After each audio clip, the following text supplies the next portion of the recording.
सर्वशक्तिमान महान परमेश्वर, हम आपको धन्यवाद देते हैं। आपके पवित्र वचन को सीखने के लिए सहायता करें। हमारे हृदय को, हमारे कान को खोल दे प्रभु, हम आपके वचन को सीख पाए और आपके वचन में बढ़ने पाए। आदर महिमा आपको देते हैं, यीशु प्रभु के नाम से प्रार्थना करते हैं, आमीन। आज के समय, इस समय हम लोग ठंडी का समय है और प्रभु ने बहुत अच्छा धूप दिया है और हम लोग छत पर आज कुछ प्रभु के वचन को सीखे। आज का प्रभु का वचन का जो अध्ययन है इब्रानियों की किताब से हम सीखेंगे। इब्रानियों की किताब 5वां अध्याय उसका 11 वचन। हम लोग 5वां अध्याय उसका 11 वचन से लेकर के 6ठा अध्याय का 3 वचन तक हम पढ़ें और हम इन बातों को सीखें। इनमें प्रभु हमसे क्या बातें करना चाहता है। मैं एक बार इसे पढ़ना चाहूँगा। इसके विषय में हमें बहुत सी बातें कहनी है जिनका समझाना भी कठिन है, इसलिए कि तुम ऊंचा सुनने लगे हो। समय के विचार से तो तुम्हें गुरु हो जाना चाहिए था, तो भी यह आवश्यक हो गया है कि कोई तुम्हें परमेश्वर के वचनों की आदि शिक्षा फिर से सिखाए। तुम तो ऐसे हो गए हो कि तुम्हें अन्न के बदले अब तक दूध ही चाहिए, क्योंकि दूध पीने वाले बच्चे को तो धर्म के वचन की पहचान नहीं होती, क्योंकि वह बालक है। पर अन्न सयानों के लिए है, जिनकी ज्ञानेंद्रियां अभ्यास करते करते भले बुरे में भेद करने में निपुण हो गई है। इसलिए आओ मसीह की शिक्षा की आरंभ की बातों को छोड़कर हम सिद्धता की ओर आगे बढ़ते जाएं और मरे हुए कामों से मन फिराने और परमेश्वर पर विश्वास करने और बपतिस्मे और हाथ रखने और मरे हुओं को जी उठने और अंतिम न्याय की शिक्षा रूपी नींव फिर से न डालें। यदि परमेश्वर चाहे तो हम यही करेंगे। परमेश्वर का धन्यवाद हो। हम इन बातों को सीखते समय अंत की बात को हम एक बार बोलें। प्रभु का अंत में जो वचन लिखा, यदि परमेश्वर चाहे तो हम यही करेंगे। क्या करेंगे? परमेश्वर चाहे तो हम यही करेंगे। इसमें 2 बातें हैं।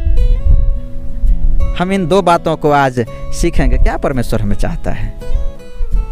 पहली बात है कि यहाँ आगे लिखा गया है, पहले शुरुआत में जब हमने पढ़ा है, लिखा गया है हमें आपसे बहुत बातें कहनी है। क्या कहनी है? आपसे बहुत बातें कहनी है जिनका समझाना कठिन है। क्या है? कठिन है। क्यों कठिन है? कि तुम ऊंचा सुनने लगे हो। क्या हो गए हो?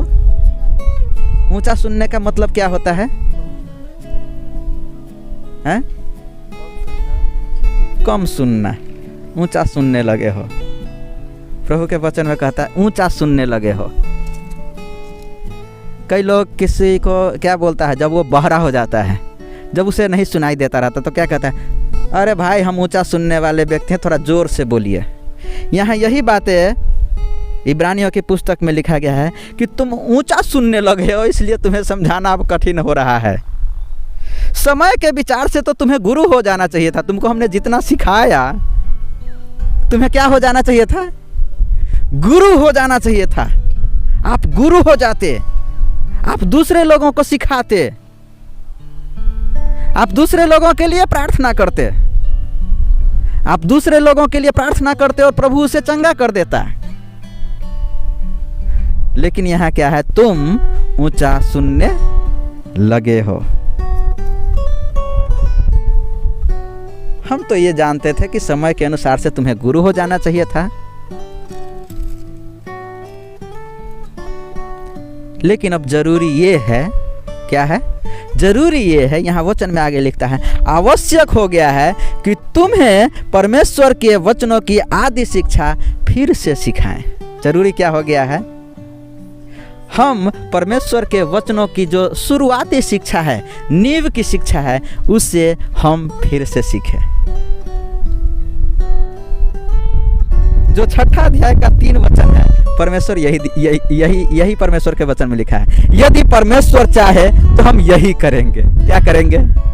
यही करेंगे। मेरे प्यारो, यहाँ दो बातें हैं। पहली बात क्या है, समय के अनुसार और जितना हमने आपको सिखाया इस अनुसार तो आपको गुरु हो जाना चाहिए था, गुरु हो जाना चाहिए था। आप दूसरों को सिखाते, आप प्रभु यीशु की जो बातों को जाने हैं आप दूसरों को बताते,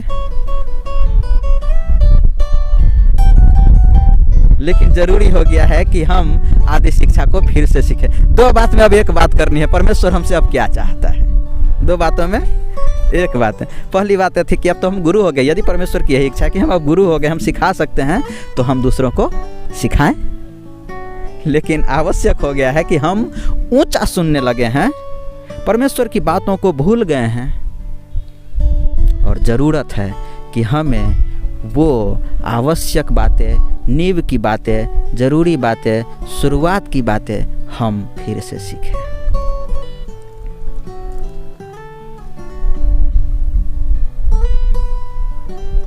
हम इस वचन को ज़्यादा लंबा लेके न जाने की इच्छा रखते हैं। हम सीधा 6ठा अध्याय में पहुंचते हैं। जब आप इब्रानियों 6 का वचन पढ़ना शुरू करेंगे, पहला अध्याय से 6 अध्याय का पहला वचन से पढ़ना शुरू करेंगे, तो वहाँ लिखता है कि हम मसीह की शिक्षा की आरंभ की बातों को छोड़कर हम सिद्धता की ओर बढ़ें। किसकी ओर?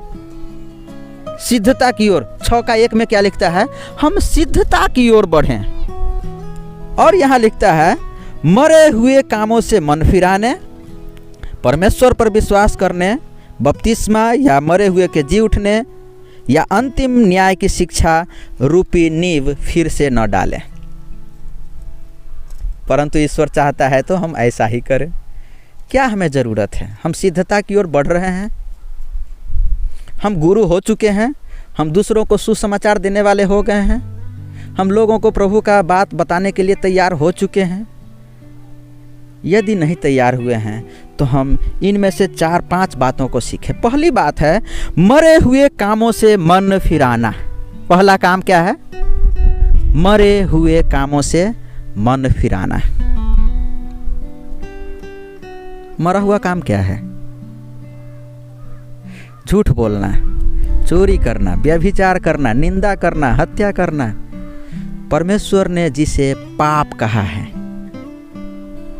हम उस पाप को ना करें, और उससे कहते हैं मरे हुए कामों से मन फिराना। तो मरे हुए काम से मन फिराएंगे तो हम क्या काम करेंगे? तब हम जीवित काम करेंगे। अब जीवित काम क्या है? जीवित काम क्या है? हम जीवित काम को सीखने के लिए रोमियो की किताब को खोलें। रोमी का किताब उसका 12 अध्याय, कोई भी व्यक्ति निकाले रोमी का किताब 12 अध्याय, उसमें से हम कुछ बातों को पढ़ेंगे, ज़्यादा देर न करके कुछ बातों को पढ़ेंगे। यहाँ सबसे पहले पौलुस प्रेरित लिखता है, इसलिए हे भाइयों, मैं तुमसे परमेश्वर की दया स्मरण दिलाकर विनती करता हूँ कि अपने शरीरों को जीवित और पवित्र और परमेश्वर को भावता हुआ बलिदान करके चढ़ाओ। कैसा? जीवित। मरे हुए काम नहीं करना है। कैसा? जीवित करके पवित्र और परमेश्वर को भावता हुआ हमें परमेश्वर को बलिदान चढ़ाना है। यही हमारी आत्मिक सेवा है। आगे के वचन में लिखता है, इस संसार के सदृश न बनो। कैसा? यह संसार के लोगों के जैसा न बनो, परंतु तुम्हारा नया चाल चलन जैसे बदल गया है, इससे परमेश्वर की भली भांति और सिद्ध इच्छा अनुभव से मालूम करते रहो। हमें लोगों के जैसा नहीं बनना है। यदि लोग जिस तरह से चल रहे हैं, मान लीजिए उनके मन में इच्छा होती है कि ठीक है हम तमाशा यहाँ कराते हैं तो हम भी तमाशा करें, वैसा नहीं करना है। हम लोगों के जैसा न बने। आगे के वचनों में इस तरह से लिखा गया है, क्योंकि मैं उस अनुग्रह के कारण जो मुझको मिला है तुम में से हर एक को कहता है, जैसा समझना चाहिए उससे बढ़कर कोई भी अपने आप को न समझे, पर जैसा परमेश्वर ने हर एक को विश्वास परिमाण के अनुसार बांट दिया है वैसा ही सुबुद्धि के साथ अपने को समझें। अपने आप को जैसा समझना है उस विषय में यहाँ लिखा गया है। कई बार हम में या आप में क्या होता है, लोग अपने आप को अच्छा समझता है और दूसरे को नीचा समझता है। मैंने विश्वासियों में भी ये कई जगह देखा है। हाँ, मैं तो अच्छा हो गया हूँ भाई, मैं पढ़ा लिखा हूँ और मैं अच्छा हूँ। कुछ विश्वासी बोलेगा, अरे मैं तो 5 साल से प्रभु को जानता हूँ, मैं अच्छा हूँ। क्या हूँ? मैं अच्छा हूँ। यहाँ परमेश्वर के वचन में लिखता है कि जैसा समझना चाहिए उससे बढ़कर कोई भी अपने आप को न समझे। अच्छा कौन है? केवल मसीह। मैं अच्छा नहीं हूँ। ठीक है, मैंने बहुत पढ़ाई किया, लेकिन मसीह अच्छा है। ठीक है, हमने 10 साल से प्रभु को जाना और वो तो 1 साल से ही जाना, तो हम अच्छे नहीं हैं। अच्छा कौन है? मसीह है। मैं अपने कलीसिया में ये बातें को देख रहा हूँ। कोई 5 साल से है तो वो अपने आप को उत्तम समझ रहा है, और कोई 1 साल से है तो वो उसे छोटा समझ रहा है। यही पौलुस के वचन में लिखा है कि वो उसे छोटा न समझे। आगे 5वां वचन में हम पढ़ेंगे, जैसे आगे धीरे धीरे बढ़ते हैं। 4थे वचन में लिखता है, जैसे हमारी एक देह में बहुत से अंग है और सब अंगों का एक हिस्सा काम नहीं है, वैसे ही हम जो बहुत हैं मसीह में एक देह होकर आपस में एक दूसरे के अंग हैं। परमेश्वर के वचन में क्या लिखता है? हम बड़े या छोटे नहीं हैं, हम मसीह में क्या है? आपस में एक दूसरे के अंग है। यदि हाथ बोले कि अब मैं खाना ही नहीं खाऊंगा, तो पेट को क्या होगा? ये भूखा ही मर जाएगा। क्या होगा? पेट के लिए कौन जरूरत है? हाथ जरूरत है। अभी पेट कहेगा मुझे अब पचाना ही नहीं है भाई, मैं ही बड़ा हूं, अब मैं पचाऊंगा ही नहीं, जो मर्जी है तो कर ले। तो क्या होगा? पेट फुल करके पूरा शरीर बेड पर लेकर के वो बैठ जाएगा। ओ मुझे तो दस्त लग गया। हम आपस में एक दूसरे के अंग हैं। मेरे प्यारो, कलीसिया में हम सभी एक दूसरे के अंग हैं। चाहे वो 5 साल से विश्वासी हो, वह चाहे 1 साल से विश्वासी है, चाहे वो पढ़े लिखे हो, चाहे वो अनपढ़ हो, मायने नहीं रखता है। सबसे बड़ा कौन? मसीह। एक जगह आप प्रभु के वचन को पढ़िएगा, उस समय प्रभु का वचन में लिखता है, चेले लोगों में विवाद हुआ कि हम में प्रभु का प्रेमी कौन है, सबसे बड़ा कौन है। यीशु ने वहाँ लोगों को सिखाया कि यदि तुम्हें बड़ा होना है तो तुम सबसे छोटे हो, सबका दास हो जाओ, दास हो जाओ। हम दास हो जाएं। आगे के वचन में लिखा है, जिसे जो वरदान मिला है उसमें लगे रहो। किसी को यदि भविष्यवाणी का वरदान मिला है, भविष्यवाणी करे। किसी को सेवा का दान मिला है, वो सेवा करे। किसी को उपदेशक का दान मिला है, वो उपदेश करे। किसी को दान देने का दान मिला है, वो उदारता से दान करे। किसी को अगुवाई करने का दान मिला है, वो उत्साह से अगुवाई करे। किसी को दया करने का दान मिला है, वो दया करे, हर्ष से दया करे। और 9वें वचन से लिखा है जीवित काम के विषय में, हम प्रेम करें। किससे प्रेम करें? सबसे प्रेम करें। और प्रेम कैसा हो? तो यहाँ लिखता है निष्कपट हो, बिना कपट का हम प्रेम करें। हम बुराई से घृणा करें, भलाई में लगे रहें, भाईचारे के प्रेम से एक दूसरे से स्नेह रखें, परस्पर आदर करने में एक दूसरे से बढ़ चलो। मेरे प्यारो, आज इस वचन की और इस शिक्षा की बहुत ही कमी है। सब कोई अपना आदर पाना चाहता है। आदर करना सीखिए। यदि हम आदर पाना चाहते हैं, हम उससे जितना आदर पाना चाहते हैं उससे ज़्यादा हम उससे आदर करें।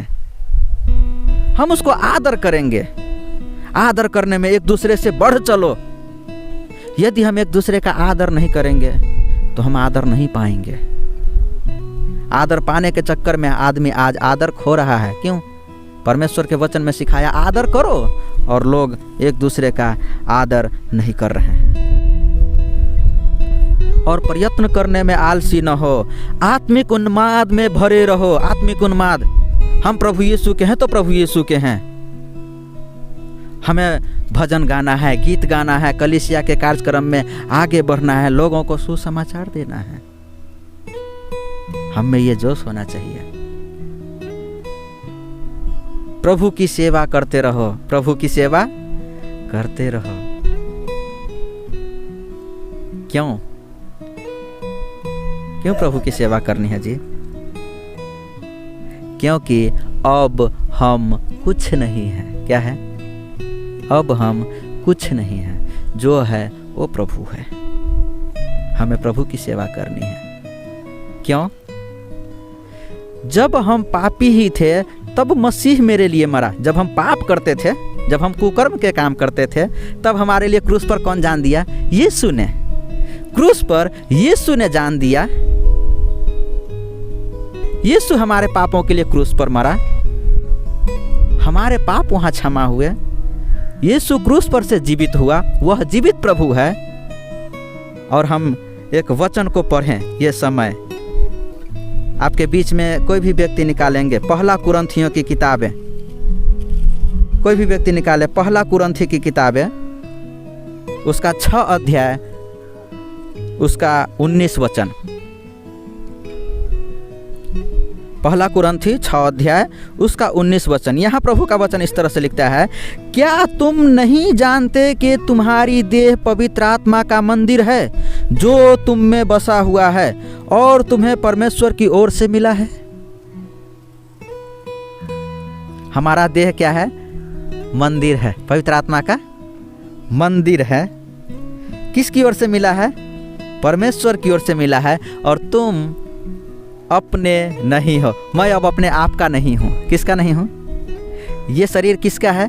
परमेश्वर का मंदिर है, मैं नहीं हूँ। क्यों नहीं है? 20वां वचन में लिखा गया है, क्योंकि दाम देकर मोल लिए गए हो। क्या दे करके? क्या दे करके? दाम देकर मोल लिए गए हो।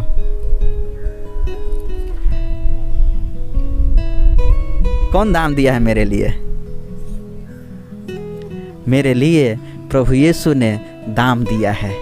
उसने क्रूस पर अपना लहू बहाया है, उसने कोरों की मार सहा है और अपना लहू बहा करके मुझे खरीद लिया है, हमें खरीद लिया है। वो लहू बहाकर हमें खरीद लिया है। और आगे लिखता है, इसलिए अपनी देह के द्वारा परमेश्वर की महिमा करो। किसकी महिमा करो? किसकी महिमा करो? परमेश्वर की महिमा करो। हम दाम देकर मोल ले लिए गए हैं। यीशु मुझे खरीद लिया है। यदि यीशु मुझे नहीं खरीदता, यीशु मुझे मेरे पापों को क्षमा नहीं करता, यीशु मेरे लिए लहू नहीं बहाता, तो मुझे मेरे पापों के साथ नरक जाना पड़ता। लेकिन यीशु मृत्यु में से जीवित हुआ है, वह जीवित प्रभु है और हम यीशु की सेवा करें। इसलिए पौलुस प्रेरित ने पहले बताया, आत्मिक सेवा ये है कि हम अपने आप को जीवित, परमेश्वर को भावता हुआ हम परमेश्वर को बलिदान चढ़ाएं। आगे के वचन में लिखा गया है 12 रोमी का 12 अध्याय का 12 वचन में हम पढ़े। यहाँ लिखता है, आशा में आनंदित रहो, क्लेश में स्थिर रहो। क्या करना है? आशा में आनंदित और क्लेश में स्थिर। जब यदि क्लेश आती है, घबरा नहीं जाए, स्थिर रहें और प्रार्थना में नित्य लगे रहो। हम प्रार्थना में हमेशा लगे रहें। मेरे प्यारो, प्रार्थना में हमें लगे रहना। यदि मनुष्य भोजन न करे तो वह कमज़ोर हो जाएगा। हमें शरीर की तंदुरुस्ती के लिए खाना की ज़रूरत है, भोजन की ज़रूरत है। वैसे ही शरीर के सफाई के लिए नहाने की ज़रूरत होती है।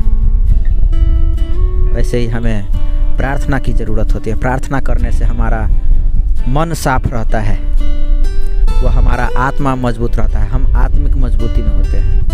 प्रार्थना करने छोड़ने से लोगों में आत्मिक कमज़ोर पाई जाती है। वो शैतान का गुलाम होते चला जाता है और पाप में बढ़ते चला जाता है। आगे के वचन में इस तरह लिखा गया है, पवित्र लोगों को जो कुछ आवश्यक हो उसमें उनकी सहायता करें। हमें भेंट देने में, हमें दान देने में,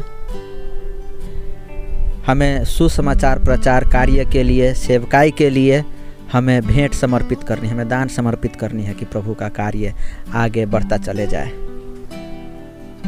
आगे के वचन में लिखा है पहुनाई करने में लगे रहो। हम लोग इसे पहले भी सीखे, आदर करने में लगे रहें।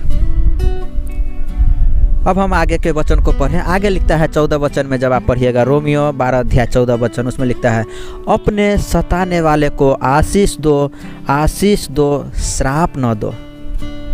मेरे प्यारे, अपने सताने वाले लोगों को, अपने दुश्मनों को, अपने बैरियों को न सताओ।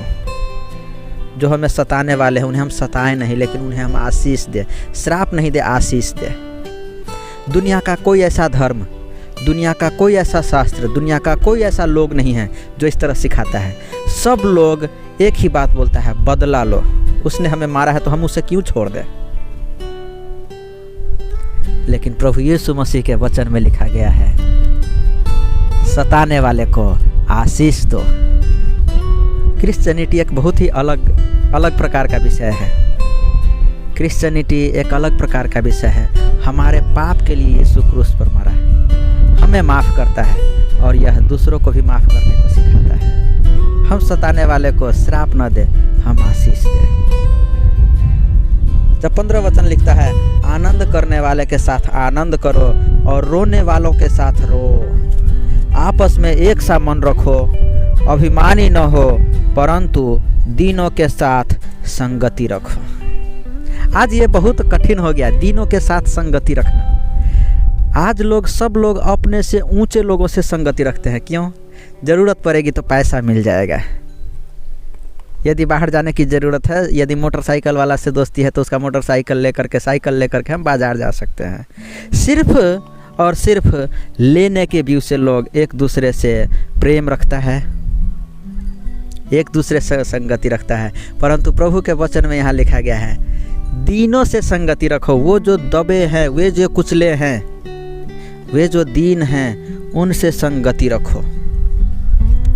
जो दीन हैं, जो दबे कुचले हैं, उनसे संगति रखें। उनकी मदद करें, उनकी सहायता करें, उनको आशीष दें, उनको प्रभु के प्रेम की बातें उन्हें बताएं और प्रभु के आनंद के द्वारा उन्हें एक आनंदित जीवन मिले।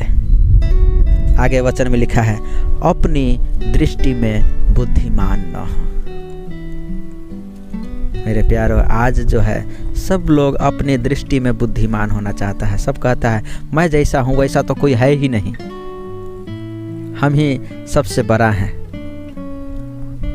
एक इंग्लिश में कहावत है आई एम द बेस्ट।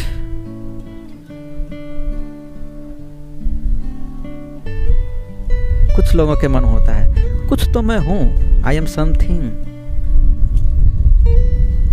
परंतु यहाँ क्या करना है, मैं कुछ नहीं हूँ, जो कुछ है मसीह है।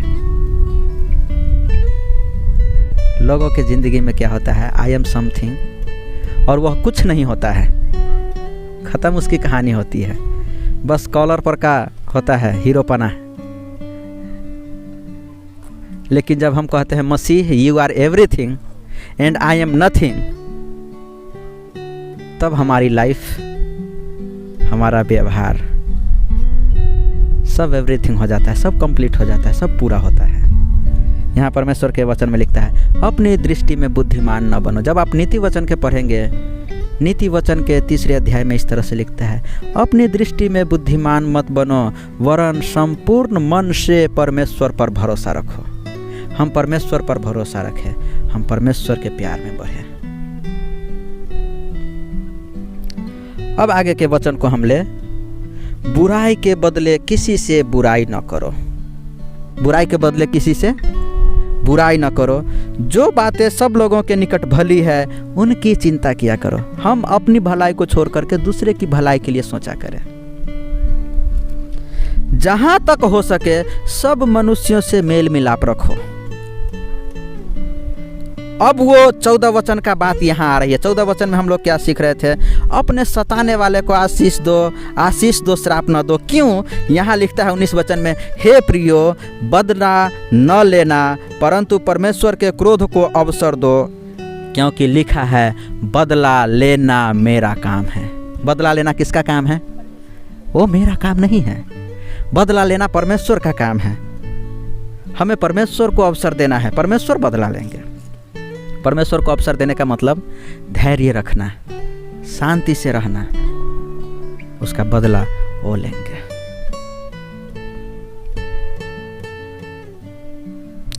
बीस वचन में लिखा गया है, यदि तेरा बैरी भूखा हो तो उसे खाना खिला। यदि हमारा दुश्मन भूखा है तो क्या करें? हम उसे खाना खिलाए। यदि प्यासा हो तो उसे पानी पिलाए। परमेश्वर बदला लेने के लिए हमें नहीं बोला है, आपको नहीं बोला है। हम यदि बदला लेते हैं तो वो मृत्यु का काम होगा, मरा हुआ काम होगा। बदला लेना परमेश्वर का काम है। और आगे 21 वचन में लिखता है, बुराई से न हारो परंतु भलाई से बुराई को जीत लो। किससे? भलाई से बुराई को जीत लो। मेरे प्यारो, परमेश्वर के इस वचन में हम समझते हैं तो बहुत ही आश्चर्य जैसा होता है। अब जो आगे की बातें हैं, हम लोग फिर से उसी जगह पर जाएं, इब्रानियों की किताब और 6ठे अध्याय को जो हम पढ़ रहे थे। ये तो था मरे हुए कामों से मन फिराना, और ये जीवित काम करना। क्या करना? जीवित काम करना। और आगे क्या कहता है कि हम परमेश्वर पर विश्वास करने। किस पर? क्या विश्वास करते हैं? मसीह हमारे पापों के लिए मरा और वह जीवित हैं। और आगे लिखता है बपतिस्मा लेना और हाथ रखने। और लिखता है मरे हुए को जी उठने। मसीही लोगों की क्या इच्छा है? उसकी क्या सोच है? उसका क्या विश्वास है कि जिस तरह यीशु मर करके जिंदा हो गया, हम भी मर करके जीवित हो जाएंगे। हमारी मृत्यु हो जाएगी और हम जीवित हो जाएंगे। हमारा पुनरुत्थान होगा। जब मसीह का आगमन होगा तब मसीह जीवित लोगों को उठा ले जाएंगे।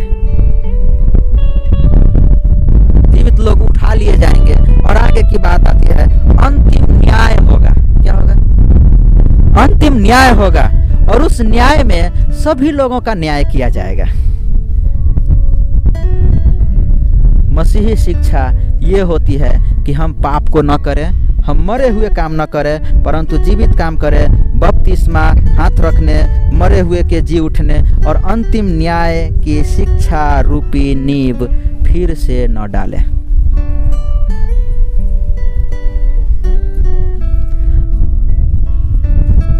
यदि परमेश्वर चाहे तो हम यही करेंगे। क्या करेंगे? अब ये हमारे ऊपर निर्भर करता है। क्या हम परमेश्वर की शिक्षा जो शुरू में सीखे थे उसी को सीखे, या हम परमेश्वर की शिक्षा सीख करके ऐसा हो गए दूसरे लोगों को सुसमाचार दे सकते हैं, दूसरे लोगों के लिए प्रार्थना करेंगे और परमेश्वर उसे चंगाई देंगे।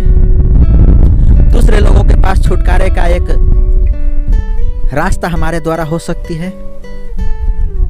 हम अपने आप को समझे, हम किस जगह हैं? हम गुरु बन जाने के योग्य हो गए हैं या हम फिर से उसी शिक्षा को लेने के योग्य हो गए हैं? हम अपने वचन को ज़्यादा लंबा न करें, बहुत छोटा है, इन्हें हम यहीं सीखें।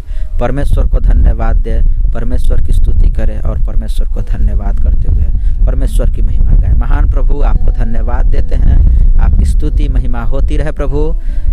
आज के दिन के लिए धन्यवाद देते हैं, आपके पवित्र वचन के लिए धन्यवाद देते हैं परमेश्वर। प्रभु,